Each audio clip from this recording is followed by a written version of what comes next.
Here to break down CIM 2025, December 7th, my best marathon to date, my 10th marathon, Sub-3, Boston qualification. I could give Boston a run for its money. Toenails are for losers. 2 hours, 58 minutes, and 36 seconds.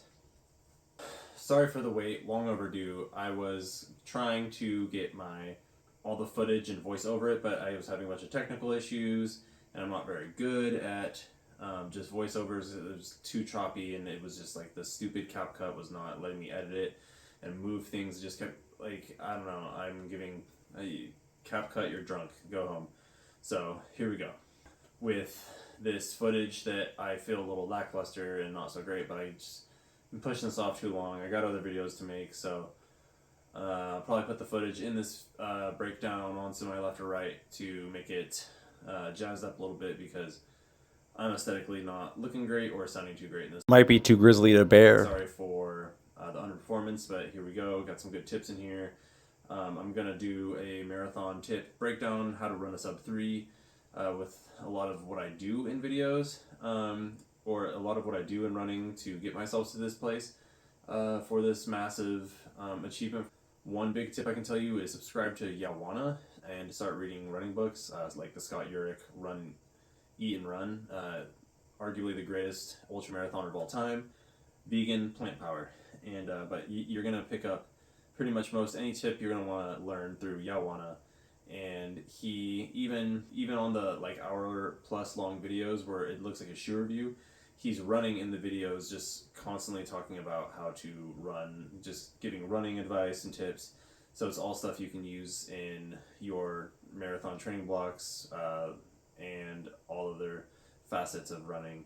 So from the mile to 5K, 10K, half marathon, there's so much to it. You just have to kind of take it all in, be water, absorb the best you can, take what's useful and make it your own.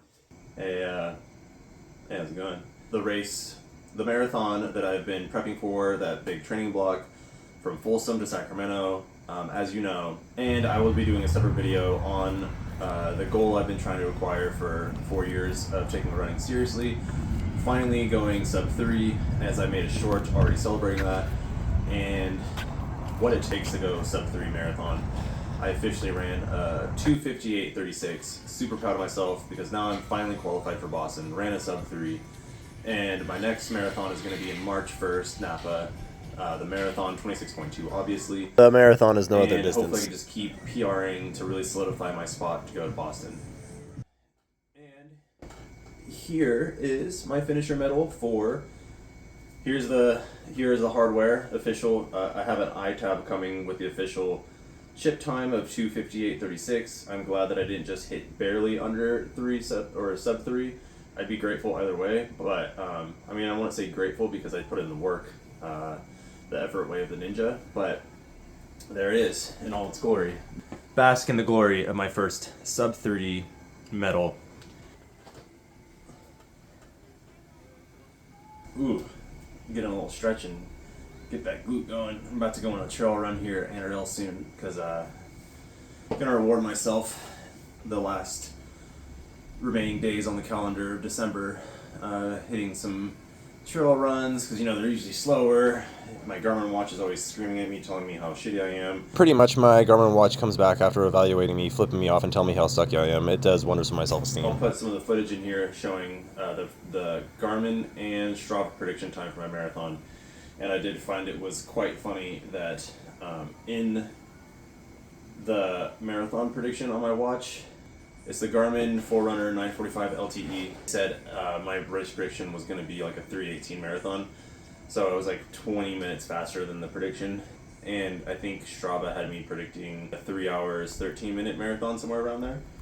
So first and foremost, let's talk about the taper a little bit. I chose to do a 3-week taper after 4 straight weeks of over 60 miles running per week, the last week being 69 miles. Lots of elevation gain throughout my year of running, and in those high mileage weeks, for me, I wasn't doing Yawana type. Volume. And in my higher mileage weeks, always kind of I always consider my higher mileage for me to be 50 to 70 to 80. I think I had one 80-mile week in this training block, 3 70s, a bunch of 60s, a bunch of 50s minimum. But that doesn't include, you know, being on my feet all the time at work, full-time worker, full-time job, always on my feet. That doesn't include all my cycling throughout the year, my strength training routine, The additional load I take on outside of training. my fighting arts training, which honestly, thank you, Giovanni, for being my teacher, sensei in that, and a homie brother, much more than just a friend. My true ninja. And also that goes to you as well, Abe. Thank you for all the support and comment kudos and amazing reach out, All three of us warrior fighters. Oi, I like to fight. kind words that you've said recently. That's definitely brightened up my day and post marathon. Thank all of you who have been supportive with all of you in the Pineapple Leaf and all of the kind comment kudos and support and love. All of your encouraging empowerment words helped us carry mine and our dreams across the finish line. So I did choose going into this after my biggest year of running over 2,000 miles, I'm already over 73,000 feet of elevation gain. Make it 75K for my plus. running year. And over 2,100 miles cycling with over 100,000 feet of elevation gain for cycling as well. So if you kind of do the math to break down of if you were to take all those cycling miles and divide it by 3, you could add all those miles over to my running miles, which would give me an extra 700 plus miles running and somewhere around 34,000 feet of elevation gain. So that would put me at over 2,700 miles ran and about 100,000 feet of elevation gain. I'm probably going to go get at least 1,000 feet of elevation gain on this run right now. And like I said, I think there's about a week or 8 days left on the calendar for this year already. And as of right now, I don't know when I'm going to have this vid posted, but right now it is the 24th. So we shall see. Right now it is the 27th as I'm I editing. think I'm just going to put the video footage next to me, either side, and just kind of let some of the footage of CIM roll in. So I chose to do a 3-week taper where I added strength training routine in there and a lot more cycling so I could kind of let my legs recover, keep the running training into my legs while letting them recover. And I did feel better in this taper where I felt less lethargic. I didn't have as much paranoia, thinking I was injured. I did have some issues that were kind of creeping up. I had some knee issues, which ironically in the race came and bit me on my left leg than my right, because it's been my right leg that has been bothering me more so in this training block than my left. Although, so that was kind of ironic, and because I was really kind of bracing for impact more on that on my right side. And so I kind of in the taper, you just reduce the mileage while keeping the consistency, and you keep the consistency and the intensity while reducing the mileage. So it's recommended depending on the runner, how you feel, how much of a veteran you are, how many years you have, to do a 2 to 3 week taper. I chose to do a 3. First week, you're supposed to drop it down 80 to 75%. I think I cut it down to 55 to 60, maybe 50. I can't remember. You can go to my Strava on Joey Moselle on Strava to check that out. But if you want to look into how much mileage, everything's going to be there. I'm not hiding anything. So the first week, I think it was, I maybe dropped it down to 40 or something. Might have been all high 30s actually. My first week, I went down to high 30s. It was 39 miles while upping the cycling. And then I think the second week, 14 days out.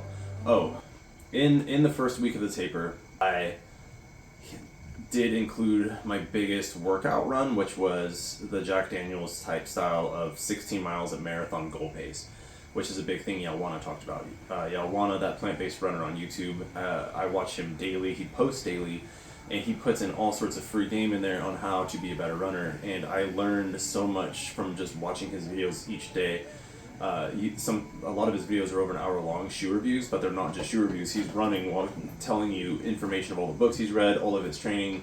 He just ran a 2:32 marathon, super fast, PRing from his 2:39 in Chicago last year. A lot of people don't know this, but he came into 2024 with a PR in the marathon of 3 hours 19 minutes, and now ending 2025 he's gotten all the way down to 2 hours 32 minutes. Mileage mindset. Mileage. So he's constantly just showing Number one rule is consistency. Effort way of the ninja. there is just numberless tips on how to be a better runner. Going into running, I thought it was just like you just run a lot and stuff. I mean, the structure you gotta have, the workouts, like how to eat, how to just. This is stuff I'm gonna be talking throughout my videos and hopefully being more consistent on. It's just hard with everything I have going on, and during this training block, I've been upping a lot of stuff, not just from working out and stuff, not just for my training, but outside of my training, I've also upped a lot of other things that I've been taking on. So I've just had to really add a lot of energy put forth, and still did this and still hit my goals with everything I have going on in my life. Despite all the obstacles, Blocks, hurdles. challenges and whatnot, I still put out the effort way of the ninja and kept my word true to myself. And one of my goals is, no matter how bad or slow or hard a day I'm ever having, how tired I am, I keep that promise to myself, and I go out there and I hit my runs. No matter what kind of even emotional pain I'm going through, mental health, I think it is important that I'm still able to be consistent every single day, even when I'm feeling bad, to go out there and run. And I've even had runs where I've been running while crying, and that really builds your armor, makes you stronger, because you are gonna have really hard moments. You're gonna have ups and downs out there, like running hills in your race, where sometimes you want to quit, you want to give At up, least on your A and you goal. have to push through it. And that is something that I think is super important in your training to practice. Just like in fighting arts, you practice the way you're gonna fight. So you have, in the real world, say something's going down, you have to be aware of your surroundings. And some say that there's no such thing as a fair fight. You could be in the worst position. There's been times I've been on a century ride, I'm so tired and exhausted. You never know what kind of crazy person is gonna road rage and be in, maybe on crazy ass drugs while you're super tired. And you have to show up for yourself, and you have to, Who the fuck is this guy? Don't bounce your fucking head off the pavement. you have to be in that fight mindset, unfortunately. Aye, lad. You just never know what kind of situation is going to hit you. Life is crazy. Sometimes life is unfair, and you have to put yourself in the best training mindset, mentally tough position to accept and fight through it. Because if you are someone who calls yourself peaceful, but you don't have the tools to cause violence and defend yourself, and you want to call yourself peaceful, you're not peaceful, you're just harmless. So if you can do damage and you can protect yourself and those you care about and others around you while still being peaceful, the mentality of being a warrior, it's better to be a warrior in a garden than a gardener in a war, then you're actually peaceful. And you're not just some asshole who has ego. Ego is destruction to the self, so being able to defend yourself and to have that kind of training and confidence to defend yourself and cause violence, but you choose to be peaceful, is a much more satisfying, calming, peaceful mindset. So and also, peace of mind isn't just about having everything going easy and peaceful around you. It's able to maintain peace of mind while it is chaos and war and everything going on around you, and you're still able to be strong for yourself and everyone around you that you care about. And during their with the people I love who are going through the worst part of their life, it is important for me, you, to have the mindset to be able to show up and be the best version of yourself and to be strong, so you can take care of those around you during their worst times, because if you can relate to that, like I've been in my worst times, it's nice to have someone there who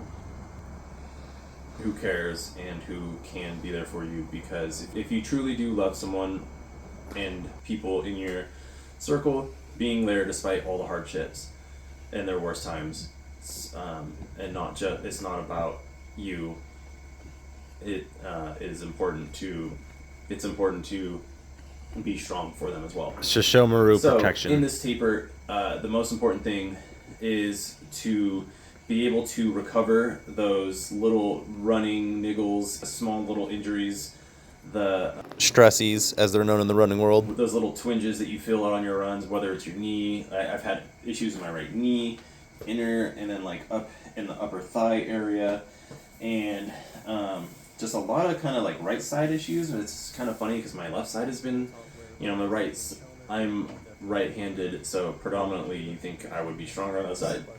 But I think maybe with like my high instep in my shoes, which can make my shoes come loose while I'm running, super frustrating.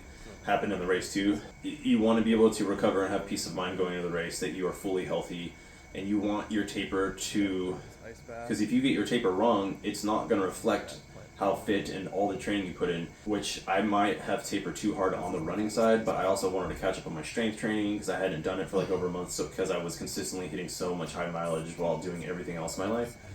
So I wanted to be fully well recovered. I had that base underneath me, the most mileage I've ever ran. I had my lifetime mileage just keeps slowly increasing. This is going to be more mileage I've ever ran in a year than I am going to add over 400 miles running this year than I did last year.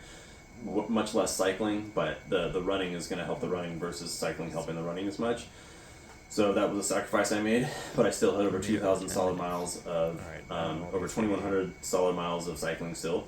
On top of the 2K plus miles of running. I hit that my first week into the taper. I hit I did 16 and a half, I think it was 16 and a half miles at 6:52 pace. I had to do a lot of stopping, traffic was bad. I did a trail out and back past Runner Park, Cotati to Santa Rosa. It was like a lot of trains and stuff. It was really cool, but it was nighttime, so I think my moving pace was race pace goal, but my elapsed time was like maybe 6:52 or something. Because I also fell in the first like quarter mile that I run because I was like I was confused looking which way to go, and I had just like a lot of hurdles there that I'm trying to, but I pushed through it. A ninja is one who can endure anything.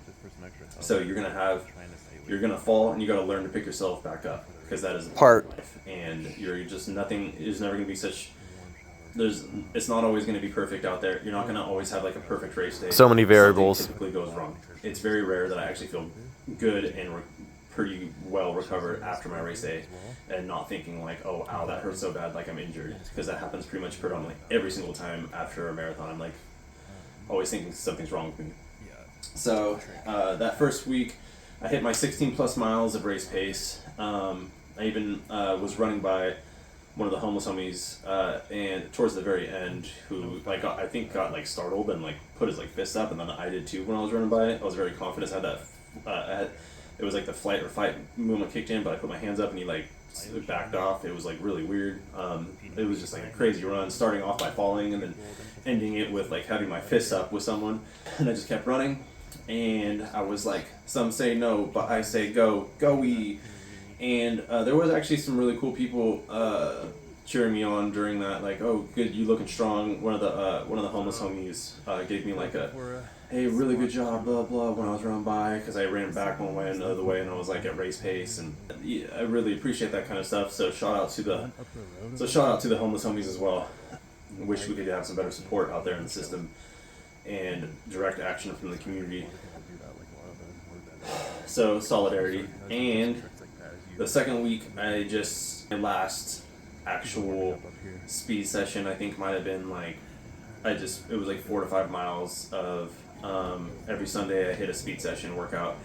Might have been just 4 miles at race pace, just to kind of keep the speed in you. You always want to touch speed before the marathon, even in your last week in the taper. So my last week in the taper, I probably had like I don't know, only like 2 miles at race pace, but they were like, and they were in the last 2 weeks of the taper going into it in those speed sessions, they were like solid race pace. I think they were like more like 6:35 pace, because my marathon I ran 6:47 or 6:48 pace. I think the chip time was 6:48 pace.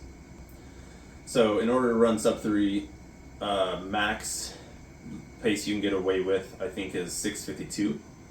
So, but if qualifying for Boston, you want it to be, you want to give yourself a little bit of padding, so not just like right on the mark at 6:52. So I ran 6:48. So I think I got a fairly decent shot of getting in. I just need to, if I can just keep PRing, even I want to.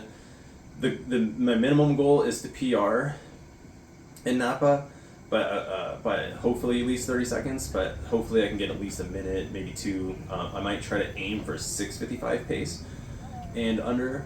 I think that would really like kind of almost guarantee me getting in the Aid stations on the course. We got 17 of them that will include water, precision electrolyte drink, 3 aid stations at mile 6, 13, and 21 also have precision gels and chews along with sliced fruit.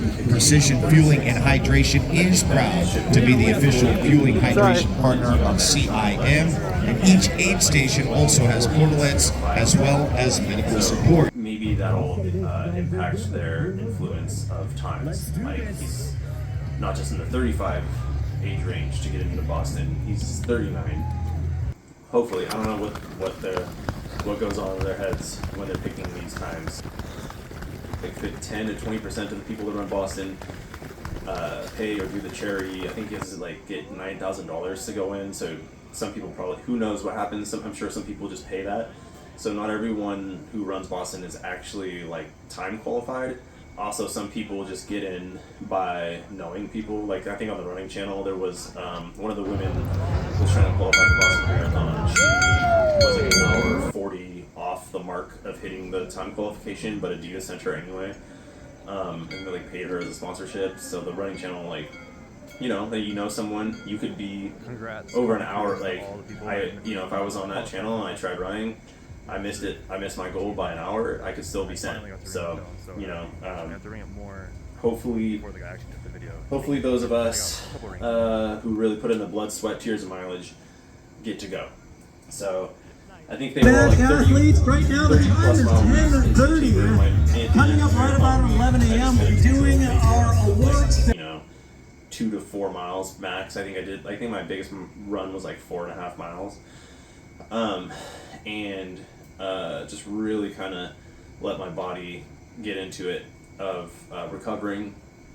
And so this being so used to the addicted to the mileage, how much I love running, I was in a better spot, I think, to run that, and a better mindset. So I think I'm the only problem is I may have lowered the mileage maybe a little too much. I probably could have upped some of the mileage for the marathon to keep the legs really into it consistently wise.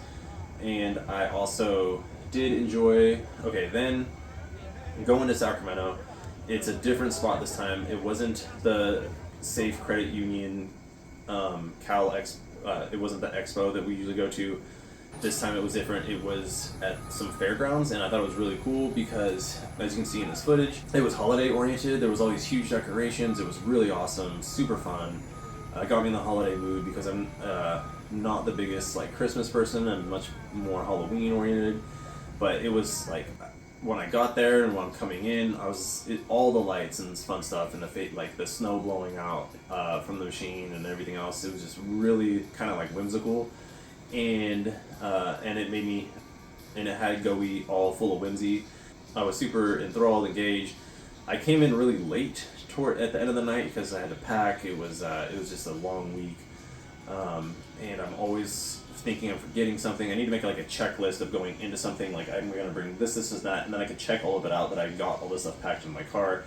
I've only forgot one massage tool once. It was luckily a cheaper one that I needed to upgrade anyway. Now I got the Theragun that I really love. Go check out my review on that from back a while ago that I posted. And so I hope whoever has that from my last Sacramento Marathon a year ago, that they're enjoying it. I'm not even tripping. And so that was a lot of fun. I got there late, so it wasn't as packed, but and it kind of gave me some breathing room to interact with people. I got to talk to a guy about shoes. He has a really good marathon time. One of the ASICS demo. One of the ASICS reps was there talking to me about the shoes. It's cool to be able to talk to a marathoner like that, or runner who's really good, that can relate on the shoes, actually like really knows the in depth about the shoes. It was cool talking about that and getting to see some of the new colorways and about the Metaspeed Ray and all that. And I was telling him about my race day shoe, the ASICS Metaspeed Sky Tokyo. These I highly recommend as like just a really good race day shoe that is just more normal speed, something that's really fast, normal, nothing like, it's just one of the lightest, I think, if not the most lightweight, specific marathon intention shoes. I don't know if the Metaspeed Ray, ASICS Metaspeed Ray is really like a marathon shoe. This is more aimed, I think, at the marathon, so this is probably the lightest version of something you could race for race day. But I got a 236, I got a 258-36 in these shoes, so these are my best marathon shoes so far, and I'm just trying to figure out if I want to wear these or the Adidas Pro 4 my next marathon in Napa, because these kept coming loose. I had to re-tie this during the marathon, but these held up really well.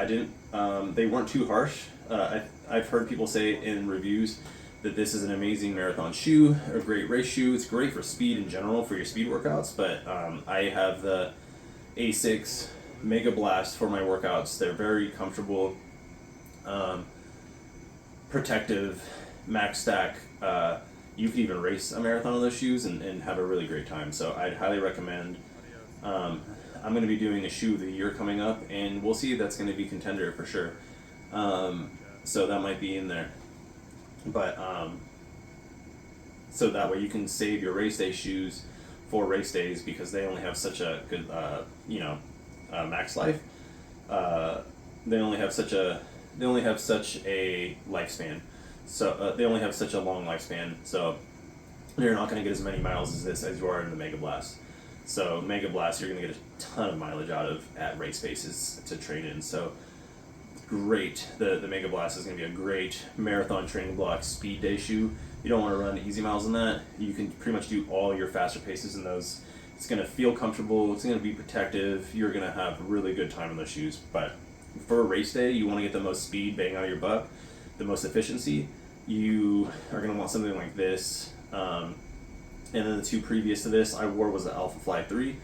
Really great shoe protective, but I noticed in wearing this, the Alpha Fly 3 and the Adidas Pro 4, I actually did some tests on those shoes in some speed training, and they were all kind of like, it's kind of hard to tell the difference, because there's different variables, but I did them on the same strip where I run down a block and back, and I got a couple KOMs on it actually on Strava in Santa Rosa. And but yeah, I did end up choosing these from all the reviews I've seen as a very good speed, solid, normal shoe for someone who's more experienced as a runner. So the review will be coming out for this eventually, but as you can tell, this is my marathon PR shoe, and I had a really good, comfortable time in these, so it's going to be a good review. And so really enjoyed going into the expo. People were really nice. I showed up late to the party, but it was still really fun. I really liked all the effort that the CIM expo put into play for, like, they had the big party room and stuff. Like, people could go dancing. They had free food. They had like these little cocktails that were like, it was like electrolyte sports drinks, but like in cocktail form. It was really awesome. Super rad life. So pretty much, and then then I'm at the hotel at the Folsom Hotel, where they do shuttle buses to take you. Everything is just like super fluent, super. It's just super. Everything flowed really well. Like you just have to wake up, go down, and then the buses take you to the race place. You run from Folsom down to Sacramento to the downtown area of California's capital. Hotel's pretty nice. There's an ice machine there, so I typically do like an ice bath, and to really calm down like inflammation after my last shakeout run, I do an ice bath pretty much before every marathon, and I set up all my stuff the night before. Had my KT tape rolled out for my right leg, and my right leg didn't really have too many issues except for my upper inner thigh again.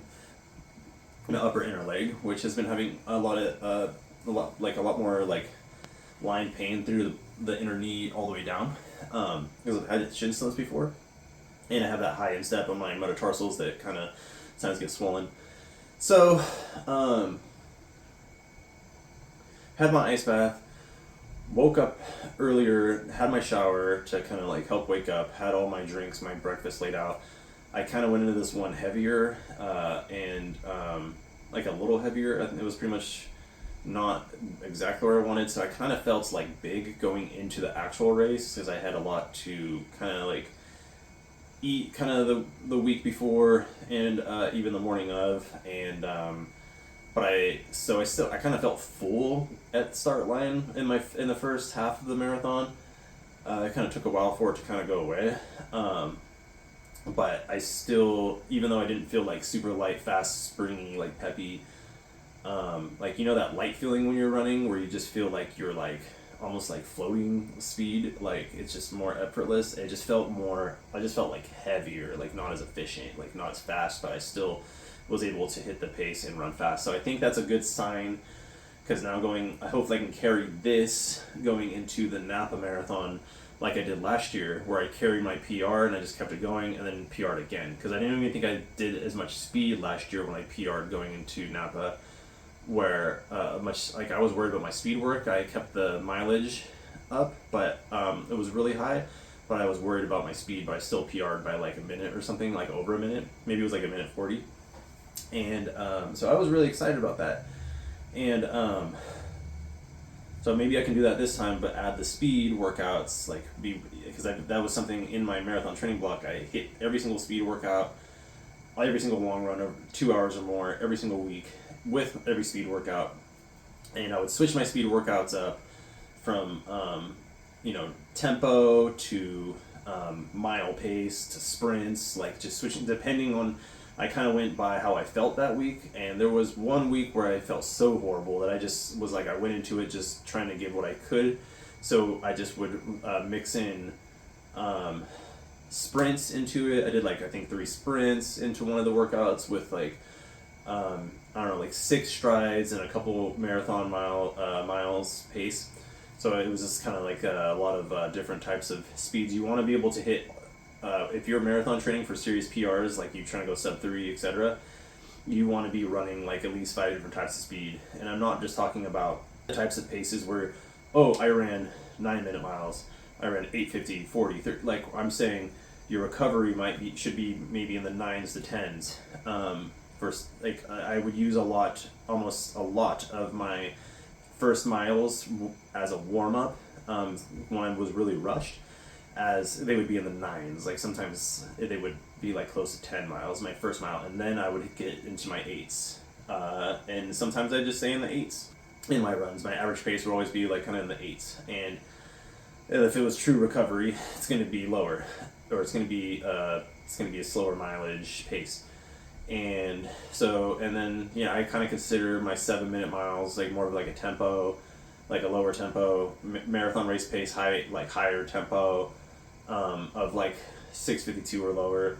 But like if I'm getting down to the 6:30s, it's going to be more of like that half marathon pace, and then then you start going lower to like zone 4, or start getting into your faster paces, zone 4, 5, and 6, to where the 6 is going to be more sprints. So you want to be able to hit a lot of different paces, from recovery all the way to sprints. What it's going to be for you, and that's going to look different on every person depending on what their goal is. And your goal in your marathon race days is going to I always try to have 3 goals at least in my marathon, which first goal is always PR. This one was different because this is the first time I actually wanted to run with a sub-3 group. And so my first goal was sub-3 marathon qualification for Boston. Second goal was at least get a PR if I don't qualify for Boston and hit sub 3. Third goal was that was pretty much it. Like, I would be devastated if I didn't hit one of those goals. I would have been pretty upset if I didn't hit sub 3 on this one, considering I was really actually trying to get with the Pacers. Because what else is the point of setting goals? And my goals, I like to set them big and to be excited, yet kind of scared of my goals at the same time. Because what's the point of setting goals that aren't big, epic, rad life? Like, imagine telling a basketball team that's in the championships, like, oh man, you shouldn't feel bad, you tried hard. Or like in a championship fight in the UFC and you lose and you're like, well, at least you tried. Like, that's not gonna make you feel any better. Feeling bad by not doing good enough actually has brought out the best in me. It has made me hit my sub 3. It's also helped me go vegan once I felt bad about the plight of the animals. We have all these human emotions for a reason. It's fine to not ignore them and to not be a sociopath and to have empathy. Just make sure to be constructive with your blues. So the buses take me, so at the hotel, you're eating a lot more high carb. You don't want to like overeat and like get way too heavy, even though it's been kind of harder for me because I feel like my natural body weight is higher, especially when I'm doing my strength training. Like, I just can't I probably can. I don't want to say like I don't have structure or discipline, but it is kind of hard for me, my natural body weight, to stay at 165 or lower, considering like I am very, like, I don't have like a lot of fat to lose. I mean, I have a 6-pack. I'm extremely, like, I am really lean, 6-pack, muscles and stuff, like, so it's hard for me to stay at 165 or lower, which is my recommendation of my height at like almost 6'1". So they say if I'm taking marathon seriously, I should be at the maximum 165, and I'm kind of going into this 170, and I think when I was on the starting line, I was probably like 173 because I ate a lot and I had those drinks and stuff. So, but I'm still super happy that I was able to do that at 170, sub 3, and not just barely sub 3, but at least under 259. And so the buses shuttle us there. CIM brags about having some of the most porta potties out of any marathon. Huge porta potty lines. I'm doing I had a shower. I went to the bathroom, which was very good for my mental state. That I woke up, went to the bathroom like a number 2. I'm doing my warm-ups. I'm going up and down the trail. It's very dark. You can kind of go off. I had a pee before I tried to wait in the porta potty to go number 2 again. And so doing the warm-up of, jogging up and down the side paths with everyone. A lot of people are doing that. It also kind of helps you get your muscles loose because you want to be able to do some slow running before you get you have your muscles warmed up and loose before you just go out and do a full marathon at really, really very solid, just an amazing PR for all of you people. If you really have to poop, you can get away with, it's completely dark at that time of morning in December into the bushes because the lines are so long at CIM porta potties that I'm in line. I got 10 minutes left. The line is moving extremely slow. There's 2 women behind me. There's 2 young ladies behind me saying, let's go in the bushes because we're going to miss the start line and we need to get with the Pacers. So they went into the bushes and pooped. And I'm looking back and forth like, shit, should I do that? I'm looking behind the porta potties like, should I go behind the porta potties? It was just like and then things just started to rapidly move on. I had like 5 minutes. It's finally my turn to get in there. I go number 2. It takes me a minute because I really want to make sure I don't have to go during the marathon because the last year's CIM, I had to pee off to the side of the road. And I mean, I still got a PR, but that still like peed. The peed ARD was probably less because of that. So it peed my ARD. So I'm like rushing. I'm running to this finish, to the start line before the guns go off, and I'm hopping over like dividers and stuff to get with the sub 3 people Pacers, and I think I'm in line with the sub 3 Pacers, and I was apparently with the 305ers like I was last year, and everyone starts running, and your chip doesn't go off till the beginning of you hit over the line, so your time can adjust days later after the marathon because they hit the gun, it's going, and it's going to take you like 30 seconds as the gun goes to a minute or whatever it is before you actually run over the first chip reader start line. So I had to I ended up running with the 305ers, and I had to catch up to the Sub-3 people, which I think helps my PR. So I get with the Sub-3ers, I'm just trying to stay there, but every time I hit a water station, I actually had to tie my shoe once, so I had to run off the side of the road in the marathon, tie my shoe like at mile 13 or so, and or maybe it was like mile 10, because like I said, I have that bad right instep, so my right shoes typically come loose during runs. So I didn't have the greatest lockdown with these. They did kind of come loose a little bit, so I think if I do choose to run with these again, I'm going to have to make sure to really like fasten them down. And so I thought about tying my shoes. I like went over, came back from the race, and I was like, you know, maybe I don't have to. One of the guys was like, what the hell? And then I just like another mile or two down, I was like, I have to tie my right shoe. So I tightened it down, and even by the end of it, it was still kind of coming a little bit loose. But it was enough to where I didn't have to retighten it again. It was a smart move. I lost like probably 30 seconds on that. I had a lot of pain in my right knee, and I had horrendous pain in the back left part of my calf, to the point to where I almost thought I should take the safe route and just take a PR, because I thought it was going to blow up. It was like mile 10 where I felt this pain. It literally felt like the whole time it was going to blow. But I just said, you know what, screw it. I'm going to go for it. I'm not going to do this, and I'm not going to just take the PR and hope and carry it over to Sub-3 and hope everything goes well in Napa in March. I'm here now. I put the blood, sweat, and mileage into it. I'm going to do this now. And I just went with the pacers, and until it blew up, until my legs fell off, and it ended up being a smart move. Sometimes you got to risk things. I risked it, and it worked out. I felt horrible for all the people that got injured on the side of the road. Some people needed medical, some they were crying, and it's horrible to see that kind of a thing happen to people. That you're running that fast, fit people are on the side of the road. You know that they put so much into this. You know, like we're losing toenails here. Like, and to see people get injured like that, no one should want to see that. That's horrible. So my heart goes out to those people. I'm sorry you got injured. Hopefully you guys come back stronger on your next marathon. Don't get injured and hit the goals you were going for at 2025 CIM December 7th. And I was letting out audible fucks. Like, I'm like shit. Like, I felt like my heart bled. Underneath my skeleton for those people. Yeah. Getting injured during a race on race day, horrible. I'm sorry. That is hard. That is extremely hard. Rest in power. Up C, down C, left C, right C, revival. I did have, this is the first time I wore compression sleeves. My CEP compression socks, even though they were like the fastest version of them and like thinner, they still felt a little too bulky, so I do need to get a better race day sock. I'm gonna get like a thinner like race day black one. I have some Airwicks, but I don't think they're as tight as I need for race day. So I might get some of my favorite. Probably features ultra lightweight race day socks.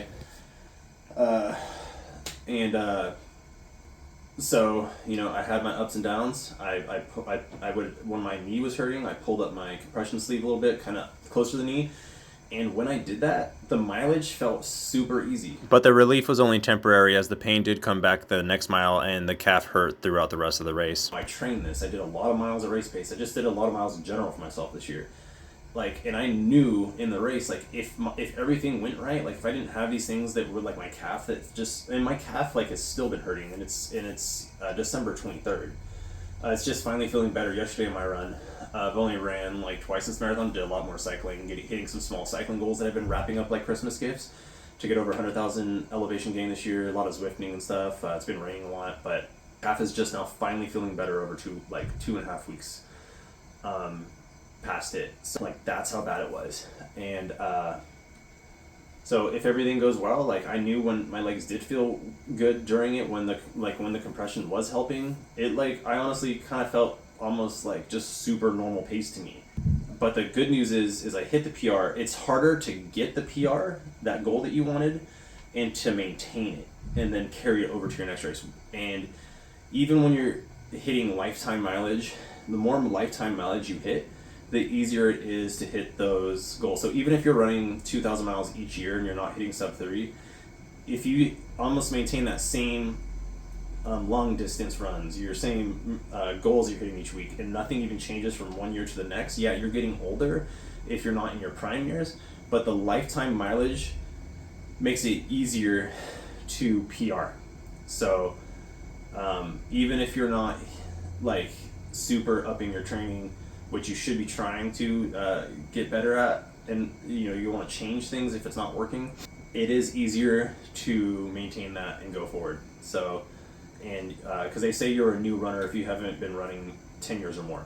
So this is me taking running seriously for the last 4 years, and hopefully, even though I'm 39, going to be going into 40 in July of 2026, July 26, is I'm going to be able to carry that hopefully over and just keep hitting PRs and going to Boston. And I would love to get another PR at Boston. So I think I'd be happy even if I keep getting 30-second PRs. So just accumulating sub 3s, and hopefully I can get under 255 would be another really cool goal. The elevation is rolling hills in Sacramento CIM, and they say that is a rolling hills, even though there's a net decline of over 300 feet. I mean, that's, a net decline of over 300 feet over 26.2 miles isn't like crazy. So like when you think about it, and there's, I think like 670 feet of elevation gain was what I hit. So there's rolling hills, and it fully stops at about mile 22. I think like a little over 22. So 23, 24, 25, 26 does have like a very slight decline. But the rolling hills, they say you have to hit those. You have to be a little more conscious of that as a runner, and have kind of more of a game plan of what you want to do with your paces going up and down those. So because it's working different muscles, as you're hitting those rolling hills. So ups and downs, and just like your headspace sometimes during that. I have had races where I was pretty positive throughout, but I did have some things I had to battle through in that race, and luckily I fought through them and built my armor stronger, and hopefully keep carrying that over. Anyway, once I knew, I feel like the pacer for the sub 3 was like barely clinging on towards the end. So I think once I hit mile 23, I did start hitting a wall at I want to say like 17 or so. Which is right around when my left calf was acting up. Sometimes I felt like my pacing was pretty consistent. The only one that was that rough was I ran an elapsed mile of 7:35. I had to retie my shoe. That was hard, and I had to catch back up. But so my elapsed pace for my chip time was actually slower than my moving time. I think my moving time I ran a 2:57.12 or something. But we were counting the variables. I mean, that's part of the race, is from start to finish. So it's your elapsed. There's no getting around that. I'm not trying to make excuses. I'm not a special snowflake. We all got problems during race day. It is rare for everything to go right. Positive mindset is immensely important. It's exceedingly significant to picture yourself winning and not losing. The best case scenario is you hit runner's high in your marathon, and everything goes right. And then who knows what would have happened, but shoulda, woulda, coulda, who knows? We don't know. Hopefully someday. Maybe that'll be my Boston day. But I digress. Once the sub 3 was, I kind of felt like he was kind of barely clinging on. I feel like how I had to catch up in the way he was maintaining that pacer, I just kind of started going up, beyond. I knew that I was going to not just barely make sub 3, but I was going to comfortably get it. Once, because I knew I was with that pacer at probably like mile 22, 23. And I had to catch up to him in general, and then from the start line, because I was with the 305ers, and then I just started slowly pushing forward, just keeping a comfortable pace. I knew, like, okay, I'm not gonna go crazy with what I got going on, because I do have a really bad calf issue, so I'm not gonna start really throwing down crazy times, because that's risky to injure yourself towards the end. But I wanted to conservatively push the pace a little bit so I could really solidify a really good time. And I did that, and I was nowhere near the pacer towards the end. And once I got my medal, I was so happy. Hit my Garmin save, and I knew I was going to be feeling that one for a long time, but I was so elated. It was so worth the pain that and risking everything to hit that sub-3 in Boston qualifying. And every single year where I've been disappointed to not go qualify for Boston, I finally got to ring that bell. It was seriously one of the most magic Miles Moselle moments I've ever had. It's absolutely true that some runners run their whole lives and never reach the goal of running a sub-3 marathon, so I am ecstatic. Elated, I tells ya. Aw, geez, mister, I've been real good like. Pass me a medal, huh? And a lolly to go with some of my goat food. Plant power! Getting to ring the Boston qualifying bell is such a huge goal that I of what I put into this. I'm so happy. I don't need a degree with someone else's name to certify me. I certify myself with the mileage. And just like my effort way of the ninja that I put into the 2 Everests I did in cycling, nobody can ever take this away from me. I keep inspiring people as well and do this for the animals and people I love, planet, etc. and Pine nut. and humanity. So long live the pineapple leaf. I met some pretty cool people there before and after the race. Had a lot of good talks with a lot of good racers. Hopefully you guys who I didn't get to talk to hit your goals. So I'm looking for the buses. Even I walked right past them thinking the buses were too luxury to the buses that dropped us off, because they're like the big, like, kind of school yellow buses that brought us to it. Towards the start line? And they were like more luxury looking buses, so I was like, those aren't the buses to take me back to the hotel. So I walked like a mile this way, and I was like downtown. I was like, you know what, there's no buses out here. So I had to walk all the way back. I could barely walk. I'm like limping because of my calf issue in particular, my feet. The calf was real bad. And got on the buses, had some really good talks with this newer couple. I really appreciated talking to them and being able to share some of my insight and inspiration, because I remember when I was in that seat talking to some of the people who hit their goals who were more experienced. It was inspiring and it helped me, so I'm finally glad that I can pass on that knowledge as much as possible to other people. I take great pride in serious intent, and it is a privilege to help other people in that position of wanting to better themselves with the mileage and gaining insight. It doesn't hurt you to lift others up and help them reach their goals. Just share the love of running and keep cultivating that culture of running. That was the majority of what happened at CIM. Amazing race. People just seem to run really well there.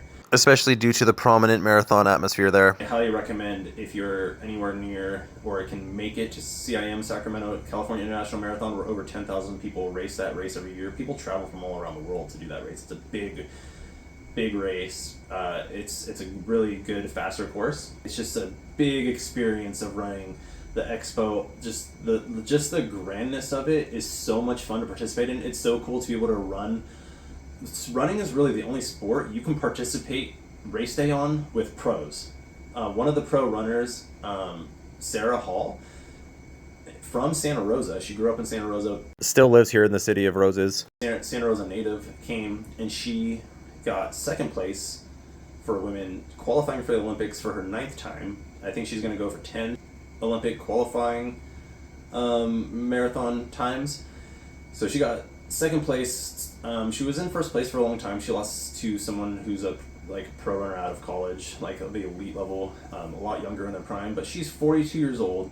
She was on her lady time, her bloody buddy. She was bleeding and still took second place, qualified for the Olympics. 42 years old, from Santa Rosa. What an inspiration to be doing that on that kind of day. To only take second place to 30 seconds. What an inspiration. There's a ton of males and females, each category in there, of what you need to hit for a male to female to qualify for the Olympics. It's a good course if you're trying to qualify for Boston or just PR, have a good race. I don't know if I'm going to be running Sacramento again in 2026 because I finally went sub-3 there. I might be looking at other courses to switch things up. I know I will be running Sacramento eventually again. The entire Folsom to Sacramento experience is epic, especially the Capitol and all the finish line festivities from the Capitol to all the Boston qualifying celebration and so forth festivities. I might do it. Stay tuned to keep updated. We'll see. What a great course. I'm finally glad to be able to make this video to say that I finally hit sub-3 marathons.